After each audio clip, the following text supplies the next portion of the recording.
আসসালামু আলাইকুম গাইস, কেমন আছেন? আশা করি সবাই ভালো আছেন। তো আজকে আমি একটা বিষয় নিয়ে কথা বলতে আসছি। অনেকে বলে থাকে যে গ্রাম বেশি সুন্দর নাকি শহর বেশি সুন্দর। তো আমি একটা জিনিস দেখাই আপনাদেরকে।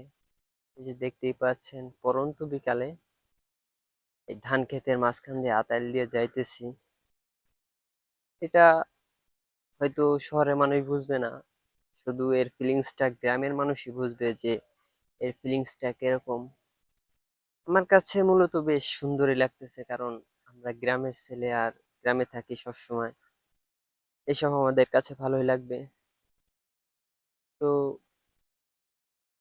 চারপাশে শুধু ধান আর ধান, মাঝখানে আমি একাই আছি শুধু ভিডিও বানানোর জন্য। এরকম একটা মুহূর্ত হয়তো শহরের মানুষ গ্রামে আসলে বুঝবে, কিন্তু শহরে থেকে বুঝবে না যে এরকম একটা আইল দিয়ে যাওয়া ধান ক্ষেতের মাঝখান দিয়ে সবুজ ধান ক্ষেত, শুধু আমাদের চোখ ভর্তি ধান ক্ষেত আর ধান ক্ষেত। এই ধানের বদলে আর কিছুই নেই, শুধু ধান ক্ষেত। তো এটা আসলে আমাদের কাছে খুবই আনন্দদায়ক। আর যখন এই ধানগুলি উঠবে তখন তো আরো আনন্দদায়ক।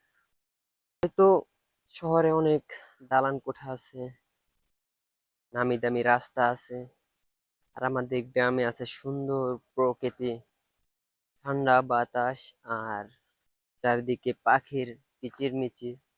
তো শহর উন্নত, কিন্তু গ্রামের চেয়ে না, কারণ গ্রামের মানুষ যদি ফসল উৎপাদন না করতো বা